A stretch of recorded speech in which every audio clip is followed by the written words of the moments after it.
Hi, Rochelle with Lady Fermenter. Today we're going to be brewing a blueberry chocolate stout, but we want to test out the best way to get blueberry flavoring into that beer. What'll work better, whole fruit or just the juice? Okay, so as promised, we are brewing a blueberry chocolate stout. Actually, I am going to throw some oatmeal in there. And the reason for that is I like the added sweetness and I also like the mouthfeel that it provides. But before we get going on the brew day, I want to talk a little bit about the blueberries that we purchased. We purchased 10 pounds of fresh Michigan blueberries, which is also equivalent to 4.5 kilograms. We froze those, and the reason we did that is because the freezing process breaks down the cell walls of the fruit, resulting in more juice.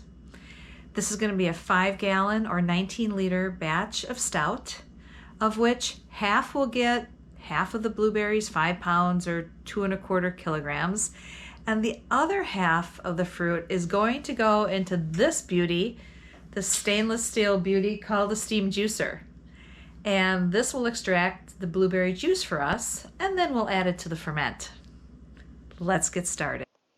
This beer consists of 67.8% pale malt, 10.2% Simpson's chocolate malt, 1.7% Proximity pale chocolate malt, 6.8% Simpson's Crystal Light, 3.4% rice hulls, and 10.29% flaked oats.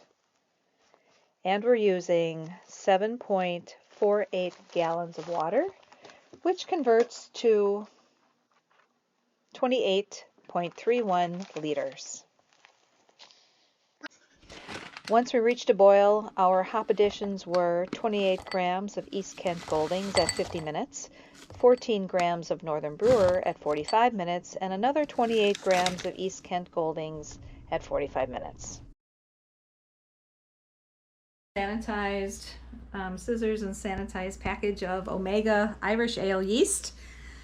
150 mLs total, so I'm going to split it in half. 75 in one, and then 75 in the other.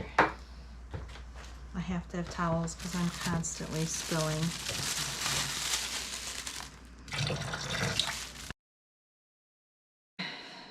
So the beers are ready. They've been cold crashed, gelatin fined, and now we're going to keg them.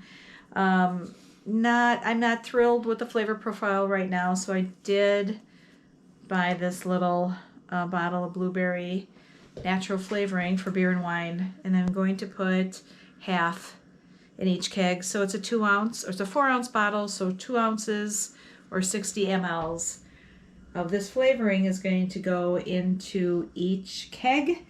Hopefully that ramps up the blueberry essence of this beer. Fingers crossed, we'll see what happens.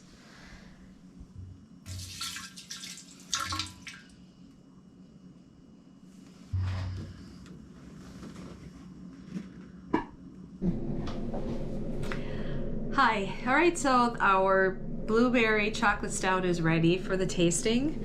Now, this beer is super cold, so I'm not expecting to get much in the aroma. It's 36 degrees Fahrenheit or 2.222 degrees Celsius, so it's super cold. And as you know, as beer warms, then you get to experience more of the aromas and flavor. All right, this one is the one that was on juice. And this one, I'm getting low levels of coffee, medium levels of chocolate. So I'm happy the chocolate flavor has returned. But I'm honestly not getting much blueberry. Perhaps that'll show up when it warms up. But right now, there's really not a lot of blueberry flavor. Now this one is the one that we did we used the whole fruit. So this is the one, so we just put the fruit in a bag in the fermenter. This one actually I get a little bit of blueberry. on the nose.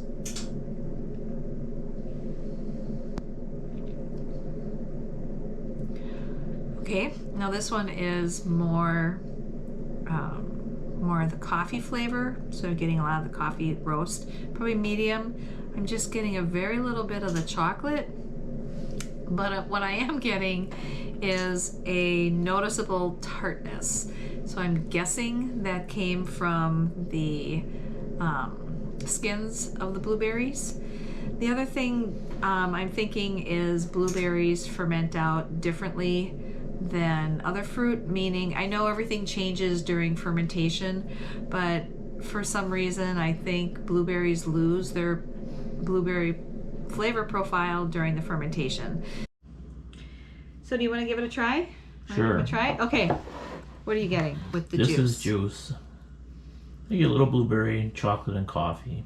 Okay. And on the fruit, the whole fruit, and nothing but the fruit. A lot of blueberry on that one. Do you? Kind okay. of tart as well. A little bit of coffee, but a lot of blueberry. Get any chocolate on that one? Let me try again. I got very little chocolate. Yeah, not very little, not much. Okay. So my guess is that the flavor profile of blueberries changes significantly during the fermentation process. Now, I know everything changes during the fermentation process, but if I use bananas or apricots or mangoes, I can still taste those fruits in the resulting beer, but not so much with blueberry. So it's possible that the roast were too strong and overpowered the blueberry, or blueberries are just stinkers. So what I'd like to do is I'd like to do another test with the blueberries. I think we have enough in the freezer where I'll do a small batch of wine and a small batch of fermented honey, also known as mead, and we'll see if we can taste blueberry. Thanks a pint for watching.